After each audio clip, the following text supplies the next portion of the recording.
Gotta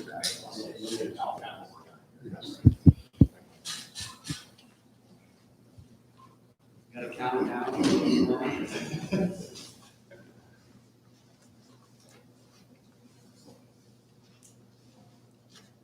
I haven't showed them on my tablet yet, but it says we're live.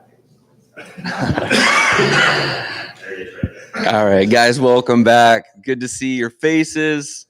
We are a little bit low on numbers, but that was to be expected. You know, I think last time we had almost 60 guys, but it's been a few months. A lot has changed in our world since then. So each one of you that are present are a blessing. Each one of you that are able to view it live stream, thank you so much for feeling like you could still be a part of what we're experiencing here today at Ox Strong. We're excited that you are here, that you have come ready to listen to Sam Yoder's challenge to us. Each one of us has a story, and each one is different. God uniquely designs it that way so that his name can be glorified in every aspect. And so we're excited to hear what God is going to use through Sam this morning to challenge us. We might be able to relate, might not, but we're excited as to where God has Sam today. And so before we jump over to Sam, I know Skip would like to say a few words. And so we'll have Skip come up, and he's going to welcome you all back as well. Go ahead, Skip. Good morning, gentlemen. What a blessed day we have today. The weather is fantastic. And it's mornings like this I'm reminded that life goes on. You know, the birds are singing and the grass is growing. I want to take this opportunity to extend my sincerest appreciation to Nate for carrying us through a very difficult time in all of our lives. Nate, you have inspired me. You've kept the fire on. I really appreciate that. And I'm just humbled. And yesterday I was humbled. I'm constantly humbled, which is good for me because that means my relationship with God is very strong. And I think this is also an opportunity for me to stand up here and tell you that when Ox Strong started, it really had some basic tenets to it. It was that we wanted to make better men, right? Better husbands, better brothers, better fathers, better leaders of our community. And notice that we didn't have a person's background in front of better, right? When it came to men. Not better certain color of skin men, just better. That's as far as I'll take that because we're about making better men in this community. And I'm so very proud of each of you for the strength that you've demonstrated over the last couple of months. And what it's done for me is that as I've talked to you, that I can have the conversations that I normally have with my friends. And yeah, there's some things that are added to the plate as far as topics are concerned. But it's been really humbling again to know that God is working through all of you men. So I'm very proud of you for what you've done for your families. And I would just encourage you to try to work with the young men and all men in this community. And for me, I over the last couple of weeks especially, it's just basic, fundamental. Find a woman that you love and love that woman with all your heart and give her babies if you can. And if you have that ability to have children, it's a great thing because then you can pass down your greatness and make sure you don't pass down your negativity to them so that we can take this to the next step. And so I just had, those are the things that were on my mind. I picked up a piece of poetry before I hand it over to Sam. And Sam, I'm really looking forward to hearing your devotion. You're a great man. I've really enjoyed my time with you. So just one more second here. And so I picked up this poem, and I just thought it was really fitting for what we're going through here. And it's pretty deep, and it's something that kind of touches my life right now. So something that may touch your life as well, just about what we're dealing with people that have access to all kinds of platforms to have their opinions. And so if you just kind of slow down a little bit with me and help me read this and understand this, I should say. When we lift the covers from our feelings. We expose our insecure thoughts. Trust, just as rare as devotion, forgive us our cynical thoughts. If we need too much attention, right? People want to be on their phones a lot. Not content with being cool, we must throw ourselves wide open and start acting like a fool. If we need too much approval, then the cut seems too cruel. Right to the heart of the matter, right to the beautiful part. Illusions are painfully shattered right where the discovery starts. Humility. In the secret wells of emotion buried deep in our hearts, it's true that love can change us, but never quite enough. Sometimes we are too tender, sometimes we are too tough. But if we get too much attention, it gets hard to overrule. So often fragile power turns to scorn and ridicule. Sometimes our big splashes are just simple ripples in the pool. So the truth makes it through everything, and God is truth. And when you read the Bible and you read the stories and you read the lessons, it's made it through all of this. So lean on God, lean on your Bible, lean on your family. So that's all I had to say today. So I'm going to turn it over to my man, Mr. Sam Yoder, who's sporting a nice new Oxstrong sweatshirt that he came out to my office and had him all dressed up in PPE gear and everything when he picked it up. So times have changed. We're back and rolling here. Thanks, bud.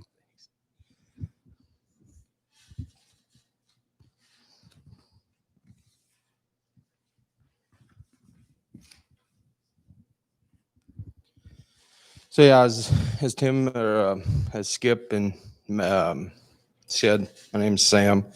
I was supposed to share this. What was it? Clear back in April, and it just so happened that it never happened. It always seemed like something came up, and there was I think it was in Nate, in April or May that you had said something about recording this, and I think there was a misunderstanding between our text messages, and but anyways, so we're here. It's all in God's planning.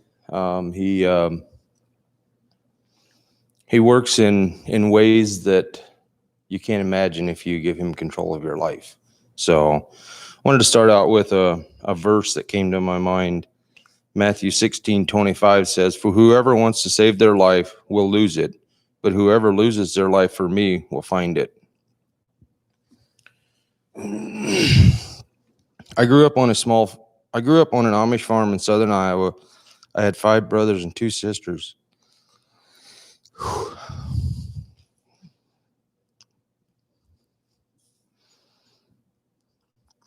We enjoyed riding our ponies and playing games. In the evening after supper at a young age, life was great doing what boys do, getting into wrestling matches in the yard. They always started out friendly, but more times than not, they didn't end that way. As we got older, Dad gave us more things to do and more responsibility. And I thought life was great, Dad trusting me with more things and made me feel good. But there was something missing. Even though he worked very hard, he never had time to play with us. He always said maybe tomorrow. We never went on picnics, camping, or fishing. Grandpa had a few cane poles. Having cane poles, and that was, I don't know if any of you have ever fished with cane poles, but they're not like fishing with a fishing pole. Grandpa would take us fishing when we were at their house. Grandpa let us boys go fishing one day by ourselves. And we were on cloud 9 that Grandpa would trust us enough with his cane poles to let us go fishing. One of my brothers went to try to make a cast, and he buried a triple hook right in the back of my head. And of course, we had to go to Grandpa, and Grandpa had to push this thing on through and cut the barb off to get it back out. And it was something I'll never forget. The pain that came with that was, yeah. Now I lost my spot here. But as I got older, it kept getting harder and harder to do things right for Dad. He had an anger problem. If you didn't do something right or didn't do it right away, he would get mad and yell at us and call us all kinds of names. At first it was scary, but the older I got, I found out I could run faster than him and could get away from him. But that didn't work so well because I still had to come to the house to sleep, and he would be sitting there waiting on me. James 1 says, because human anger doesn't produce the righteous that God desires. Dad was a farrier, so there were people around a lot of the time. And the older I got, it got to the point where I couldn't wait for people to show up, because when they were around, Dad was nice and wasn't angry. But you better not mess up, because when they left, it was hell to pay. Looking back, we had it coming most of the time. We didn't obey Dad and show him the respect that we should have. Don't get me wrong, Dad was a hard worker and taught us how to work hard. And if you started something, you finished it. As I got older, Dad put me in charge of a lot of stuff because he knew I would get it done.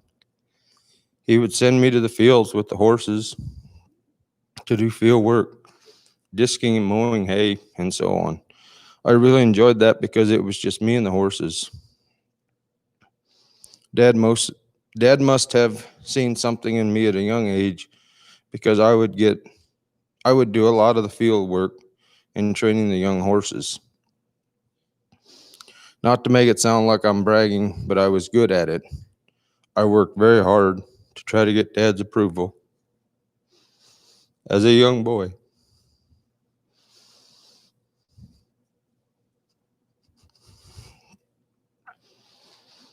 That all I longed for was good job or I'm proud of you. But it never came. As I grew older, the harder I tried to please him, so I could hear the words that I so longed for.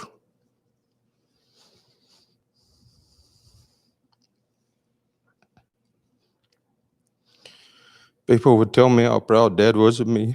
So one day I asked the guy, how do you know this? And he said, well, your dad is always bragging on you.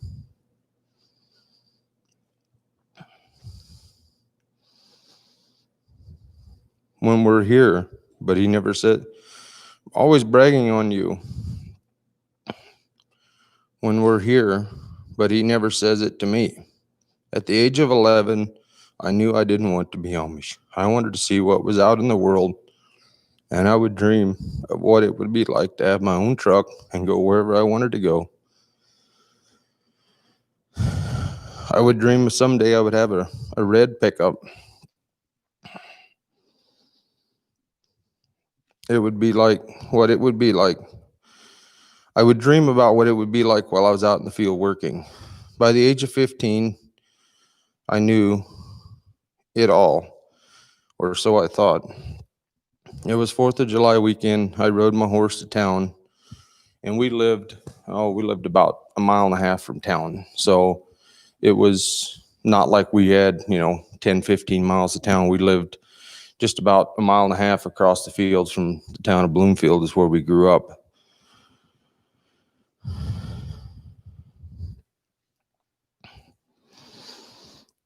I went to the rodeo that night where I met up with some friends that had brought their horses out to get shod, and I couldn't believe how much fun and so many new things to see. I ended up staying at their house overnight, and that's where I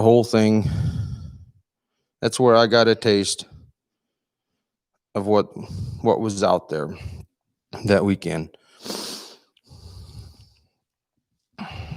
And I really liked that lifestyle because there was I felt like there was freedom. And so one thing led to another. I would sneak out of the house on the weekends from time to time. When I would come back home, there was always a big fight with Dad. And finally I was like, I don't have to put up with this. I just won't come back home. So that was what I did. I was free. I could do what I pleased now. I didn't have to listen to Dad anymore. Life was good.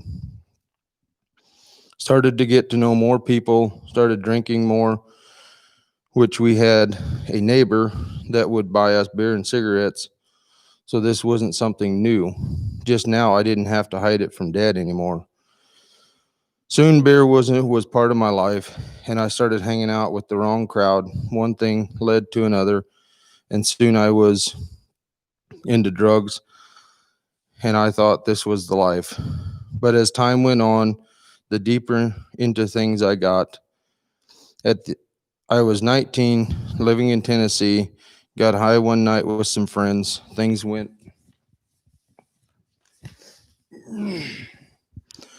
south. The next day they were looking for me because they were going to kill me. So for me, the next 2 weeks I was in hiding, nowhere to go, no job and no money, living in fear, knowing that if they found me, they would kill me.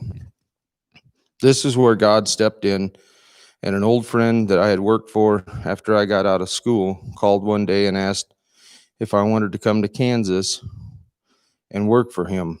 He was in need of help, and I was like, sure, this will get me out of here and give me a fresh start. Nobody knows me in Kansas.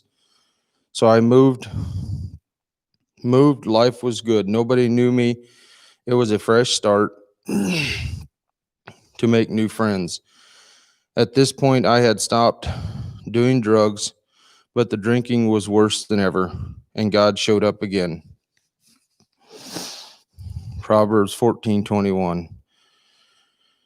Do not those who plot evil astray, but those who plan what is good find love and faithfulness. People kept telling me there was a girl I have to meet. And I was like, I don't care. And at this point, I was to the point in my life where I didn't really have a whole lot of hope. Like alcohol was part of my life. I mean, I would go to work and I'd come home and I'd drink my supper. I would drink anywhere from a 6 to a 12 pack every night. And on the weekends, it was, you drink until you passed out, and then you got up in the morning and you drank all day and drank all night. And it was a pretty low point in my life. Then one night at an Amish softball game, she was there. She had been in Oklahoma teaching school. She was pretty, and I thought there was no chance. But later that night, she came up to me and started asking questions. But at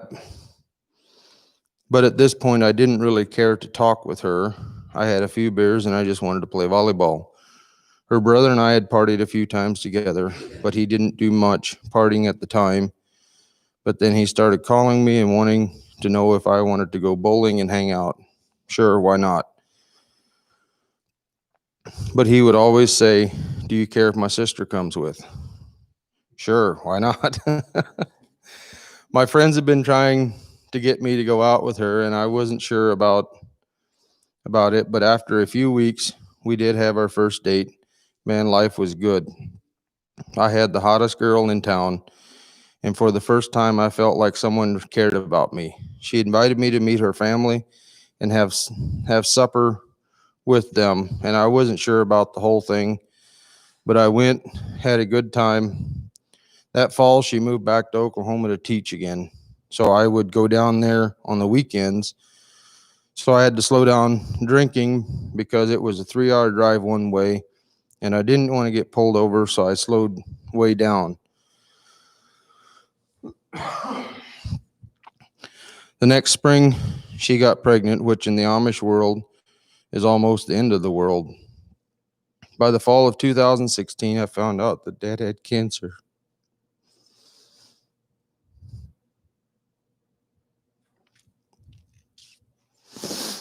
And I decided to go back Amish so I could take care of Kayleen and my baby. That was due in December. We had plans to get married the next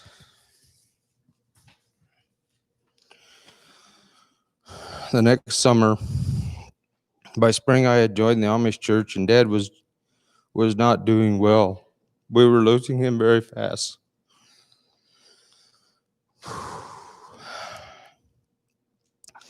We had planned on June 14th for our wedding day. We were busy planning the day. By the 1st of May, Dad was slipping away. So we were in Iowa with Dad, while Kayleen's parents were getting ready for the wedding. Dad passed away on May 20th.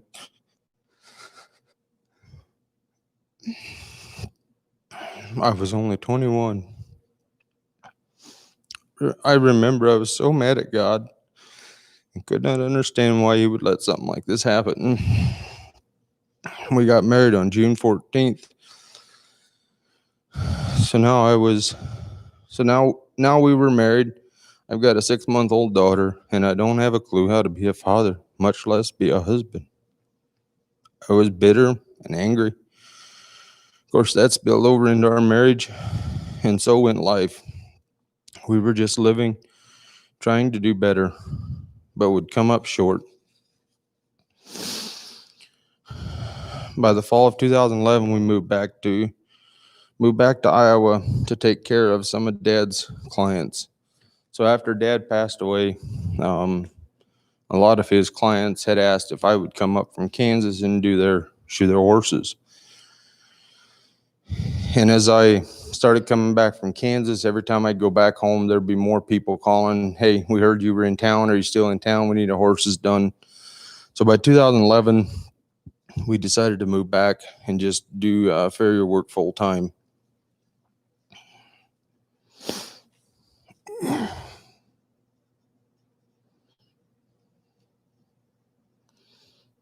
Let me find my spot here.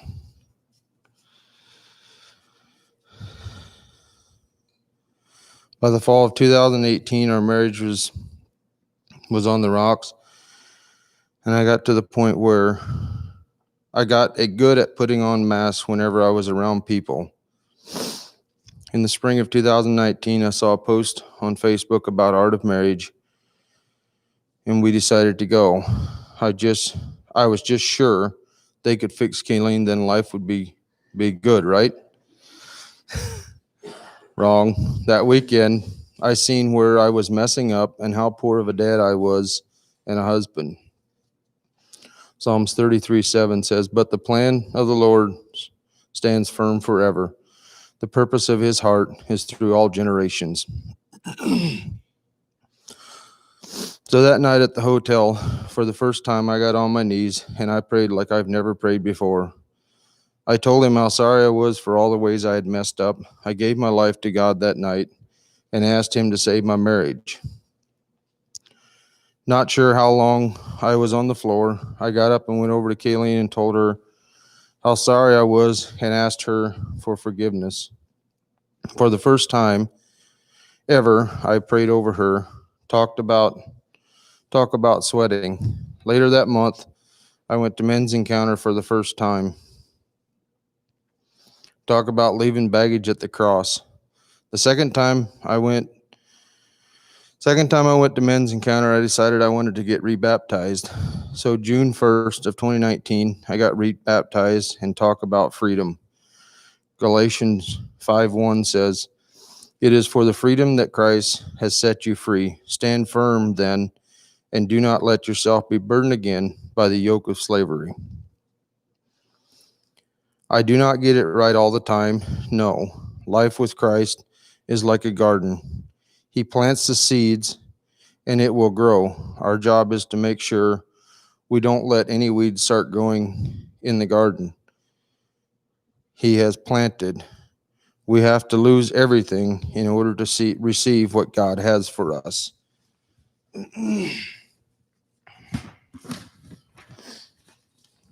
So this past weekend, I was at Men's Encounter again, and I just wanted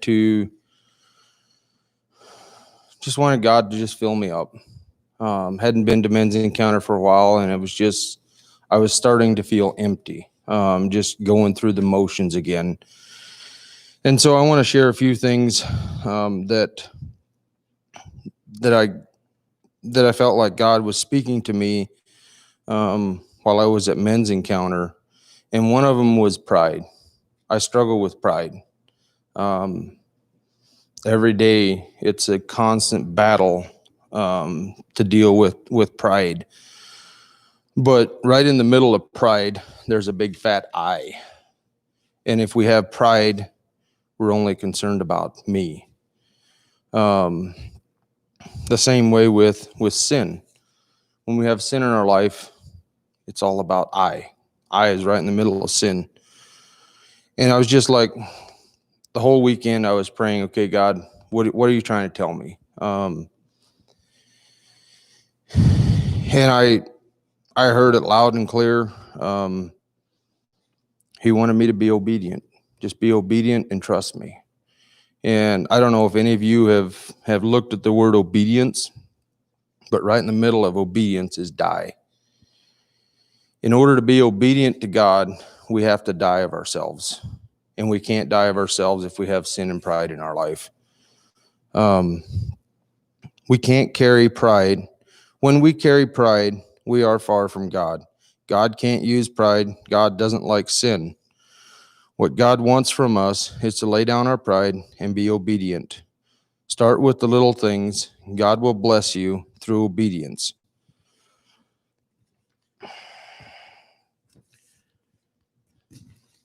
You know, Satan, he tries to tell us that we have to stay busy. We have to keep doing things all the time because that's what makes us feel good. We feel like we're accomplishing things. And what busy spells out is being under Satan's yoke.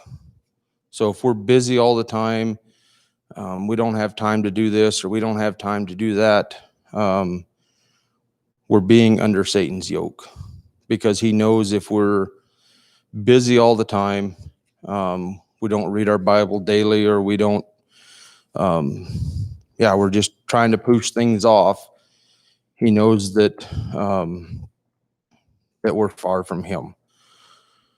And this is another PSD, power to stand determined. A lot of us struggle with anxiety, and those are some of the things that come along with being busy. We get anxiety, we feel these attacks. We feel like we're not doing anything. So we try to be busy all the time to make us feel like we're doing something. And here was a quote from Jeff Brawley, which he's the kind of the head guy of Men's Encounter in Missouri or in Lebanon there. Here's one of the quotes that really stood out to me that he said. He said, "We spend all the time telling our God how big our problems are. Instead, we should be telling our problems how big our God is." So those are some of the things that stood out to me. I would say probably one of the things that really changed my life was being obedient to God and to do what he would have me do. Like if I would feel a nudge or feel the Holy Spirit leading me to just go ahead and do it. He's already prepared the person that you're supposed to talk to or the person, whatever the situation is, he's already prepared that situation. He just wants us to be obedient. One of the biggest things for us was in our marriage, after we came back from Art of Marriage, was praying over my wife. I'd never done that. I would challenge everyone here and watching this that as uncomfortable as it is, We start our day by praying over each other, and we end our day by praying over each other. And I was talking with a good friend of mine at Men's Encounter this weekend, and we got to talking about it, and he asked me, he said, so do you pray over your wife every day? And I said, yes. And he said, well, that's good, because if you don't, Satan will. And I don't mean like the word P-R-A-Y, but P-R-E-Y. So I took it even a step further. Instead of my wife, is if I don't pray for my family, if I don't pray over my family every day, Satan will, because he is, every day, he is fighting to take them away from us. And he is fighting every day to keep them from where God is wanting us to go. So, yeah, those are just, when that guy told me that at Men's Encounter, that was Saturday night, I just cannot get that image out of my head, that if I don't pray over my family, if I don't pray over my wife every day, Satan is. And I made a commitment Sunday at Men's Encounter that he's not getting my family, that he is not getting my wife for generations to come. He can't have my family. So it's a daily struggle. But when we're obedient to God, he will make our load so much easier. I just have one other quote here that I want to share with you guys. And it's and I wrote this down last night just before I went to bed. It came to mind. I was like, if I don't write it down, I'll forget it, and I won't say it today. It says, do you know what happens when we are obedient to God? Hell loses. If we're obedient to God and do what God wants us to do, hell loses. So that's all I have.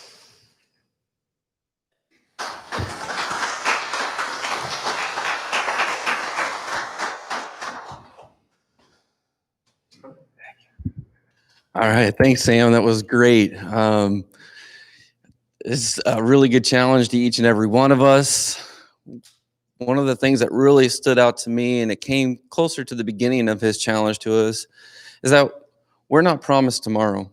We're not promised tomorrow. And, you know, a lot of times we bypass the opportunity to allow our kids to learn in life. So my children and I have been putting in a fire pit in our backyard. And there are a lot of times where it just felt convenient or easiest for me to do the majority of the work. And they would come every once in a while and say, hey, can I help? And I have found in life that when I say, no, I got this, they're gone. Like, where'd they go? Well, what's to be expected? If I don't need their help, they're just going to go find something else to do. And so just finding those opportunities, I know it would be a lot faster for me to put that screw in, but yeah, why don't you put one right here, one right there, and just taking those opportunities to allow them to help out. Yesterday, we were prepping the ground in our backyard for a pool that my sister had given to us. And so, yes, it would be a lot easier and faster for me to dig the grass up and to prepare the ground, but they would keep coming up, my daughters would, and be asking, how can I help? Can I dig? Can I use the shovel for a while? And it was just refreshing. It was so nice to say, you know, I know it would be so much faster for me to do it, but to allow them the opportunity to participate in it, to put their fingerprint on, yes, I helped Dad prepare this area so we can have a pool. And that's exactly what Oxstrong is too. Just guys putting their fingerprint all over it. Hey, can I do this? Can I do a Zoom meeting? Can I do live stream? Can I speak? This is just everything that Oxstrong is trying to portray as well. But just to know that we're not promised tomorrow. When Sam's talking about never hearing from his father that he was proud of him, how do you know my dad is proud of me? Do you speak that into your children? Do you find those opportunities to tell your wife, I'm proud of you, I love you? Children, I'm proud of you, I love you. Or do you just take it for granted that they know that? Because they probably don't if you're not telling them. So that just really stood out to me. Just find those opportunities, whether it's in a big hug or verbally. Let them know. Let them know you appreciate them. Let them know you love them, because we might not have tomorrow. Might be gone. And so, wow, Sam, that was powerful. Thank you so much for encouraging us in that way. Just as we're going through all this Corona stuff, I challenged my daughters. I'm like, we've been giving a lot of opportunities to get things done around the house or get things done in life. And we're going to come out on the other side of this thing, and we're going to look back and say, well, what did we accomplish? Is it taking time to write your pastors a letter? Let them know that you love and appreciate them. Your friends, your closest friends, people that you would admire, are you reaching out to them? Is it putting in a fire pit? Is it putting in a pool? Is it these opportunities you can look back and say, hey, I used my time wisely as we were given this opportunity by God in this life. And just not to miss out on those, because you can get to the end and say, I guess I made it through that series on Netflix. What is benefiting us in this life? Is it, I memorized 10 more verses during this time? What a challenge. And just to say, wow, I used my time wisely. All Sam longed for was to hear that, good job. You did a great job. And we should have that desire and that longing to hear that from our Father in heaven one day. Good job. Well done. Good and faithful servant. The time that I gave you, you used it wisely. You used it for my glory. You allowed other people to come alongside you in the work that you were doing, to participate in that, so it could be that disciple making disciple opportunity, to invest in their life so they continue on as well. Don't miss out on that, guys. We are here to help men grow in Christ so that they too can be better husbands, fathers, sons, co-workers, employers, employees. That's our goal. And one way that we become better is to earn the respect from the people that we're around. And it goes a long ways when you tell someone good job. It goes a long way when you tell someone verbally that you love them. So don't miss those opportunities. Go home. Find a project that your kids can help you with and allow them to do some of the work. Go home and tell your wife you're proud of her, that you love her. Go home and tell your mom over the phone, thank you, or your dad, thank you. Don't miss those opportunities. They've invested in you in some way or fashion. And we can be thankful for that. And we can just see in the end how God's been working everything to bring us back to himself. Sam never would have imagined growing up that God was doing something great through all of this, doing something that would bring Sam closer to his Savior. And in the end, we can see how beautiful a picture God's been painting all the way through his life. So we're thankful how God's worked in Sam's life. We're so thankful that you brought your challenge today. It was very helpful for us. And right now, I guess we'll just take some time just to, any comments, any questions, anything that you guys would like to participate in and make you guys feel part of the group today. Anybody have any comments that they'd like to state? Anything that stood out to you from even Sam's challenge, that challenged your heart to want to go from here, that impacted you, that wants to make a difference now and change in your life?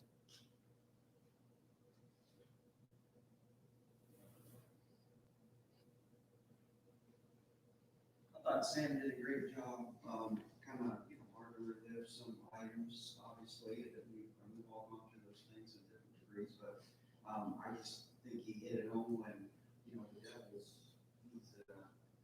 he's always there trying to prey on, our families and friends and co-workers and such, so, great example of how we need to, stay in faith. Yeah.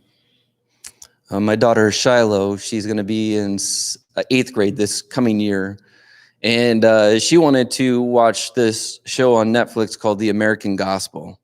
If you haven't seen it, it's an excellent series to go through. It's on Netflix, like I said, The American Gospel. The whole thing through it is doing all these things in Christianity, all of our works. And if we're not careful, we'll find that we're just doing all of these things, all these works to feel better about ourselves. You look at Sam's life, it was always working to please someone. Now he knows who that someone is, who he really needs to please in life. That's the gospel. We can't be doing all these things to bring glory to ourselves or to hear praise from an earthly, fleshly person. If we just renew our mind, we change our mind in thinking, I'm going to do these things to please God. And if the other things happen, that's just a bonus. That's a benefit. But if we're doing it to please God, it's going to be automatic. Well, one thing that came to my mind standing back here, just thinking through the whole thing. A lot of things that, a lot of times we have the image of our earthly father, the way he treats us, the way people treat us. A lot of times, for me anyways, the life that I had with my dad, the relationship I had with my dad, there toward the end before he passed away, we mended things and it was good. I was just very sad that I didn't have the time to build that relationship deeper. But a lot of times we look at our Heavenly Father the way our earthly father treats us. And that's kind of where I was at, my dad was always angry. My dad would get mad. He would yell at us. He would call us names. That's the way I thought my Heavenly Father was. If I didn't do things right, he wouldn't be pleased, or, I couldn't do things good enough for him. And I think as we go through life, the relationship we have with our earthly father is the way we view our Heavenly Father. And it's just the opposite. Yeah. God looks down on us. He doesn't see sin. He sees the saved and the unsaved. The world knows us by our sin, but our Heavenly Father knows us by our name. That's great. We should either end the stream or pass the microphone now. Okay? Yep. That's really good, but I don't think they heard that at all. Yeah. Do you want to end the stream? Stop. I'd say in the stream, yeah. Cool, that's okay. All right, very good. Why don't you say goodbye to our friends? Guys, thanks for joining us online live stream. We're going to continue with the questions here in person. But thank you so much for taking the time this morning to join us live stream. Hopefully we can see you in your faces next month. Thank you. Yeah, I know